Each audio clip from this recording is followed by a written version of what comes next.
Sir 7ஆம் இடத்துல சுக்கிர பகவான் இருக்கு சார். எப்படி சார் இது? 7ஆம் இடத்துல சுக்கிர பகவான் இருக்கிற அமைப்பு 7ஆம் இடத்துல 7ஆம் இடத்துக்குரியவனே இருக்கிறார். துலா ராசி அதிபதியே சுக்கிர பகவான் தான். அப்போ அதனுடைய தன்மை நல்லா இருக்குமான்னா நல்லா இருக்கும். ஆசையாக இருக்கக்கூடிய கணவன் மனைவி அது சம்பந்தப்பட்ட நிகழ்வுகள், அவங்களுடைய நிகழ்வுகள் எல்லாமே வந்து பார்த்தீங்கன்னா ரொம்ப அழகாக இருக்கணும்னு நினைப்பாங்க.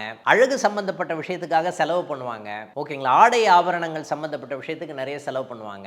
அப்படின்னு இருக்கக்கூடிய தன்மை இருக்குமா? இருக்கும். நிறைய சென்ட்லாம் பர்ஃப்யூம்லாம் யூஸ் பண்ணக்கூடிய தன்மையாக இருப்பார்கள் அப்படின்னு சொல்லலாம். அது நன்மையான ஒரு பலனை கொடுக்குமான்னா நன்மையான பலனை கொடுக்கக்கூடிய தன்மை இருக்குமான்னா இருக்கும்னு சொல்லலாம். இதே 7ஆம் இடத்துல ராகு பகவான் இருந்தாலும் சரி, இந்த ஆசைக்கு நம்மளுடைய நிகழ்வுக்கும் அந்த நிகழ்வுக்கும் ராகு சம்பந்தப்பட்ட விஷயங்கள் இருந்ததுன்னா அவங்களுடைய ஆசை சம்பந்தப்பட்ட விஷயங்கள் நமக்கு சாதகமாக இருக்கக்கூடிய தன்மை இருக்குமா? இருக்கும்னு சொல்லலாம். ஓகேங்களா? இந்த இடத்துல மட்டும் மேஷ லக்னத்துக்கு 7ஆம் இடத்துல ராகு இருக்கிற அமைப்பு தோஷமே இல்லைன்னு சொல்லுவோம். ஆனால் 7ஆம் இடத்துல ராகு இருந்தால் வந்து பெரிய பிரச்சனை ஏற்படக்கூடிய தன்மை இருக்குமானா இல்லை, தோஷமே இல்லைன்னு சொல்லலாம். ஏன்னா இந்த ராகு பகவான் 7ஆம் இடத்துல இருக்கும்போது ஏதாவது வித்தியாசமாக பண்ணணும்னே நினைப்பாங்க. ஓகேங்களா? அது சம்பந்தப்பட்ட எண்ணங்கள் அவங்களுக்கு இருக்குமா? இருக்கும்னு சொல்லலாம். ஓகேங்களா? வித்தியாசமாக ஏதாவது பண்ணணும், நான் மனசுக்கு இஷ்டத்துக்கு தகுந்த மாதிரி நான் பண்ணணும்னு நினச்சி ஏதாவது தப்பாக பண்ணுறதுக்கு உண்டான தன்மை இருக்குமா? இருக்கும்னு சொல்லலாம். ஆனால் இவங்களை வந்து 7ஆம் இடத்துல இருக்க ராகு கணவன் மனைவி உறவு சம்பந்தப்பட்ட விஷயத்தில் சாதகமாக இருக்கக்கூடிய தன்மை இருக்கா? இருக்குன்னு சொல்லலாம். 7ஆம் இடத்துல கேது பகவான் இருக்காரு சார். என்ன சார் பலன் சொல்லலாம்? 7ஆம் இடத்துல இருக்கக்கூடிய கேது பகவான்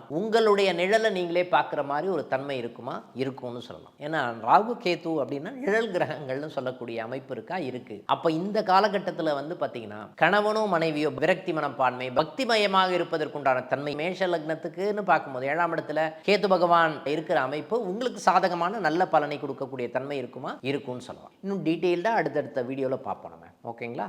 நன்றி.